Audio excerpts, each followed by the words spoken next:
How do? Welcome to this tier list video. This week I'm going to be talking about board games. I've been trying to come up with some more interesting ideas for tier lists. I quite enjoyed the one I did last week about the boys' superpowers, but this week I decided to go a bit more down to basics and do board games. Everyone loves some board games, and I've got a little mix of traditional and also mostly big potato games because I own a lot of those. And me and my friends, whenever we have board game nights, we always end up playing them. So the tiers that are going to be this week is play for flipping days. Could play it whenever I wanted. It's fun any day of the week. Wouldn't really play it every single day I could, but if you brought it up, I'd be like, yeah, I'll play that.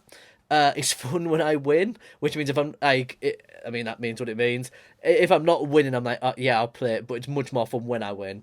If there's nothing else and the Wi-Fi is out, I would have to play this game. That's yellow, and then this should be destroyed, absolutely destroyed. There's at least one on here that I think that's true for. So let's just jump straight in. Let's go with Battleship. Good traditional game. Everyone knows Battleship. You have two different sides. You have to guess at people's coordinates. Nice to your Battleship. Um, I'm gonna go for its fun any day of the week. I haven't played it in a long time. I used to have a Star Wars one when I was younger, and I used to absolutely love it. It is more fun when I win, but I just really enjoy the whole aesthetic of reading out coordinates, pretending I'm in the ocean, and being like, I sunk your battleship. Yeah, I really enjoy it. So I'm gonna put fun any day of the week. Blockbuster. This is going to go play for days, play forever. If you don't know what Blockbuster is, it's basically a movie board game. So there's six segments, and at the beginning of each round, two people have to go head to head. And for example, the card could be Steven Spielberg films, and within 30 seconds, you have to go back and forth on the films that you name. You can't name sequels and prequels, things like that. So then, whoever wins that then has to go round the board, and there's three sections. So one of them you have to describe a movie in one word. In one of them, you have to act it out just like charades. In one of them, you have to make up a quote from the movie to try and let your team understand what the movie is.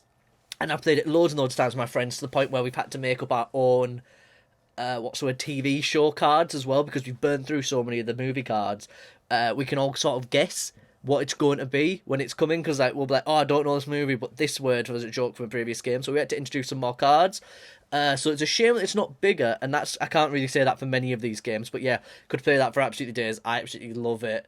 I think all my friends love it when I bring that one out. Most people even ask for that one because there's a few games on here when people bring them out, everyone's like, oh, I don't really want to play that. But yeah, I forgot the name of it. Blockbuster could play for days. The next one, it's Cards Against Humanity, and I don't know. I'm gonna put it in if there was nothing else and the Wi-Fi was out. Because although I understand it was a good game, and everyone used to play it when we were 13 years old. But I've really grew out of it, and I feel like after the first time you've played it, it just really becomes boring. And I really stopped enjoying it after the first time because it's quirky 13-year-old humor. I almost feel which is stupid because there's a few other card games on this list that were definitely inspired by this game, and I've played so much, and I absolutely love playing them. One that's not on this list that we play a lot, it's called Fun Employed. Maybe it's not that much like Cards Against Humanity. You get five scenario cards, and you have to decide. And one person is an interviewer, and you have to make up the best situation to get that job with your five random cards. But that's not on the list, but that would be in play for days. But yeah, Cards Against Humanity. I feel like I've just grown out of it. I don't think of that funny anymore. I feel like the edgy humour's a bit over. But I could be completely wrong. If someone brought it out, I might be like, whoa, I really want to play that. So yeah. The Chameleon. I'm going to put in It's Fun Any Day of the Week for this game. If you don't know, I think it's called Spy Other People Play It. Basically, there's a card in the centre of the table with a grid on, and there's loads of words on the grid. So the idea of it could be board games, and D3 could be Monopoly. And you roll the dice, choose which one you get, and everyone gets a card. And your grid explains what to look at on the grid from the dice, but one person has a card that doesn't tell you that. So then, in a row, everyone has to go around the circle and say one word, linking to the word in the middle, vague enough to not give the word away for the chameleon, but also direct enough that everyone else in the circle knows they know the middle word. If that makes sense. I hope I did make it make sense. It's really fun to play, and again, this one from Big Potato Games actually comes with a whiteboard card so you can make your own, which is I know you couldn't really do that for Blockbuster, but again, it's so good you wish there were more cards. Absolutely love playing it. It's absolutely sick. Cluedo. I'm gonna put It's Fun When I Win for the sole fact I've only ever played this game once, and it looks really, really fun.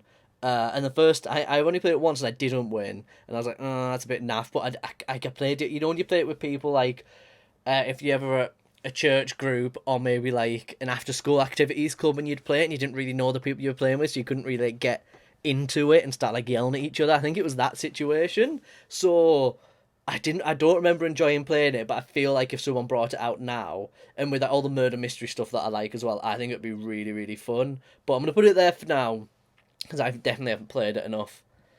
Connect 4. It's fun any day of the week, isn't it? Like, you just have to put that out there. Everyone loves a bit of Connect 4. If you look at Will and E's new video where he challenged YouTubers to Connect 4 and won 10 grand off Mr. Beast, obviously it's fun when you do that, but even like when you used to go to the Science Museum and the Life Centre in Newcastle, there used to always be like a giant Connect 4, and I always love it. And if you go to like activity days, again, I must have gone to like so many different church activity days and things like that, and there's always a giant Connect 4, and it's always really, really fun. So yeah, 10 out of 10, fun to play any day of the week. I'm sure there's an app on your phone you can get as well that I should probably get. Bucket of Doom. Mostly it's going to be fun any day of the week. Bucket of Doom is very similar to the Fun Employed one, which I described. Basically, there's a situation where you're going to die, and you get 5 random cards of random items, and you have to try and make your way out of the situation alive in the most funny and incredible way. It was really, really fun. One of my friends, Harry, he's really good at it. He was so funny. Yeah, I absolutely loved playing it. I've only played it once because I ended up getting it for like a £5 at John Lewis. Little hint if you like board games, go to John Lewis and they always have board games really, really cheap. And 2 out of the last 3 board games I've bought from there, when I've gone up to the till, they've been even cheaper than was on the shelf. So there's a little hint for you. But yeah, Bucket of Doom, I absolutely love. Guess Who? No hate to it. And the last time I played it was definitely in 2017 in Trinity Square, and I remember that vividly. It's a fun game. Maybe like if there was like a weird like friend one or like a YouTuber one, it might be even more fun. But I used to play it so much when I was younger, and I've totally grown out of it. But yeah, it's a fun game. I'm not gonna bash it, but if there was nothing else and the Wi-Fi was out, I would happily sit and have a game of it. But with all the board games I have, I don't think I'd ever pick it up and try and play it. Definitely not. Exploding Kittens is another big potato game. It's a card game, and there's 5 exploding kittens in the deck, and basically everyone gets 1 diffuser card each. You don't want to explode, and then there's a myriad of different cards that do completely different things, like steal cards off players, pick from the bottom of the pile, loads of different cards, and that's probably a really bad explanation, but it's such a fun game. That's the one on this list I would recommend to anyone. It's like the most crowdfunded game ever, and I'm sure most people watching this have played it. It's so sick. I found it off my friend Aaron when we played it a weekend away, and then I had to buy it, and I brought it back to uni, and all my friends really like it here. Such a good game. 10 out of 10 recommend. Now, this is $1 Million, but this is made... I'm going to put in this should be... So this is made by Rooster Teeth, which I think the podcast that came out this week or is going to come out next week when you're watching this, is all about the downfall of Rooster Teeth, so I don't really support them. Which is why I'd put it in This Should Be Burnt, but maybe that's a bit unfair. The premise of the board game is you get 2 cards. It's a bit like Cards Against Humanity, where you get 2 cards and it's like you get $1 million, but you have to do this weird thing for the rest of your life. You're never allowed to eat meat again for the rest of your life. Every time you poo, it's posted on Twitter. Like weird things like that. You get $1 million, but one of these scenarios sort of thing. No one really plays it. Like I've tried to bring it out a few times here, but no one really seems that interested in it. I don't blame them. I've only ever played it once. But it's actually quite a mainstream card game now. I see it in like Food and Planet and things like that. I got it direct from the Rooster Teeth event. And it seemed fun. I really wanted it, sorry. I feel like I only wanted it because it was a Rooster Teeth game and I was like a really big hype boy back then. But yeah, it was fun. Haven't really played it that much. It probably doesn't deserve it to be in This Should Be Burnt. But maybe go and listen to my podcast this week and maybe you'll agree why it should be burnt.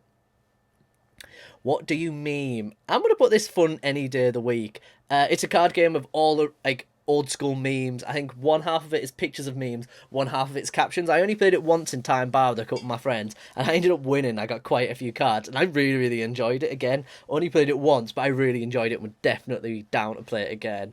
And I think if someone brought it out any day of the week, I would definitely be like, yeah, sick, let's go, because I reckon I could win again, easily. Monopoly! Burnt. I hate Monopoly. Last time I played it was in 2017. It's a game that ruins families, ruins friendships. I I just don't like it. Like if it was over quicker, maybe I'd enjoy it. It goes on way too long, and I'm not really that much of a competitive person. So by the end of it, I really don't care anymore. I feel like real life Monopoly that I see some YouTubers do that could be pretty fun. But yeah, for this one, I'm like I just don't care enough. And if someone brought up Monopoly, I'm literally like no, like play. I'd rather sit and look at a wall than play Monopoly. Legitimately, yeah. Mousetrap. Mousetrap is a goat game.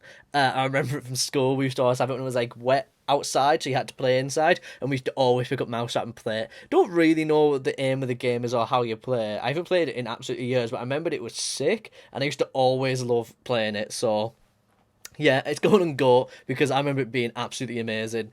Don't know what other people think of it, but I thought it was absolutely sick. Risk. I don't know why I'm putting ones in here I haven't really played. I played this once on a PS4 with a couple of my mates, where it didn't go too well. One of my friends was maybe helping a different friend out more than trying to win themselves, so it was a bit of a shame. But I remember enjoying it. If this is the game I'm thinking of, I don't know what to do with it. I'm gonna put it's fun when I win. Again, like Cluedo, I've only played it once, and it was fun when we were playing it. I feel like it went on a bit too long, but we were also playing the PS4 version, so I don't really have an opinion on that one. But what is a goat game? Scrabble. See that right to go. We had Scrabble in my last uni house, and we used to play it literally every day or every couple of days. Like it was so sick. Definitely, we should have bought a Scrabble dictionary because we were all just constantly googling words to try and do. I find it so fun trying to get them up. That's probably the one I get most competitive at. I think it's so fun trying to make words. Probably helps with my English skills, even though my, as you can tell, English is absolutely terrible. But yeah, absolutely sick. Don't know why I put it off for years and years. I always thought it was an old person game, but no, goat game. Zombicide. This is fun any day of the week. I don't know how mainstream Zombicide is. So I have some friends back home, and they're very much into board games, and they introduced me to this. It's a bit like D&D, except everywhere's zombies, and you have to move around the board, and there's like a few of you, and you're in a team. It's like The Walking Dead, but Dungeons and Dragons. It's really fun. It takes ages, and I feel like you have to be with people who want to play it, because if not, people won't really have like the stamina for it, because it is like a long game. Even though I said I hated the length of Monopoly, this is a very long game, but it's so much more fun and so much more rewarding. But the downside as well is it's like £100, I feel like. I think it was also like kickstarted like lots of these. Yeah, it's good for the money. I don't own it personally. I've always played my friends, but I would play it again. But I feel like it's very difficult to do because you need a fair few people who all need to be invested, and that's sort of where the issues come up. This is called Taboo. Taboo, is it fun? No, I'm gonna say it's fun any day of the week. So this is a one where you get a word that could be surfboard, then you get a list of words underneath that you're not allowed to use to describe that word, whether it be beach, lifeguard, California, sun, and then you have to describe it to your team without using those words. I'm sure this is a really obvious game and everyone knows what it is. I really enjoy playing it. We haven't played it as much, but I think it's really fun to play. And you also get like a little like I don't know what they're called, a little horn that the person next to you can squeeze if you say one of the words on the thing, and that's really fun as well. That might be a bit too enthusiastic about that, but I actually really enjoy it. And if someone brought that out, I'd be like, yeah, that's sick. Uno. I'm gonna have to put this play for days again with Scrabble. It was Scrabble and Uno in our first, technically second year house that we used to play like every single day. I absolutely loved it, and we would go because we had two boxes as well. Shout out to Josh who had Scrabble and Uno, and we used to go through like both packs, and you just keep going. Fuck the rules, like you're not allowed to put 2+2s on top of each other. You definitely are. But yeah, absolutely love Uno. Could play it every single day. Hours and hours of fun. And again, one of the few ones I actually get competitive at, but it is a sick game. Now, thank you everyone for listening. This is not the end, there's one more, but I just want to say thank you if you have got this far in the video. If you have any ideas for some more tier list videos, leave them in the description below. But this next one should be burnt. It's Dan and Phil's Truth Bombs. Now, I'm not going to tell the story behind it, but when I played it in first year, it was a terrible night. We were drinking. It's a game that you should only play with your best friends, not with people you've just met. I can see I can see why people would play it, and I can see how funny it would be if you played it with close friends. The idea of this one is like cards were prompted, like what would this person's superpower be? What would this person's YouTube channel be called? And you're supposed to like absolutely rinse your friends basically, or exploit their truths. Um, and we had a terrible time with it, and I don't think I'll ever play it again. It's one of those flashback moments of oh my god, I hate this game so much. So this should be burnt. I think that's a pretty good list. I didn't think there'd be that many in this should be burnt. I honestly think there'd be way less than that. If there was nothing else with the Wi-Fi was out, I agree with those. I should definitely have some more games of Risk and Clue, or haven't played them enough. But yeah, I agree with everything that I've put on that list. If you disagree, please leave a comment below or give me a message. If you have any ideas for a future tier list video, please give me a message. Please follow at GoPrandle on Instagram, where I do a film Friday of the week every week. I'm trying to revive that Instagram page. And of course, listen to my podcast on Prandycast out every 2 weeks. And like I said, this week or next week should be about the debacle of Rooster Teeth Yogscast and how to support digital creators in the light of all the grooming scandals. So definitely go and give that a listen. But thank you for watching, and I'll catch you next tier list video. Thank you.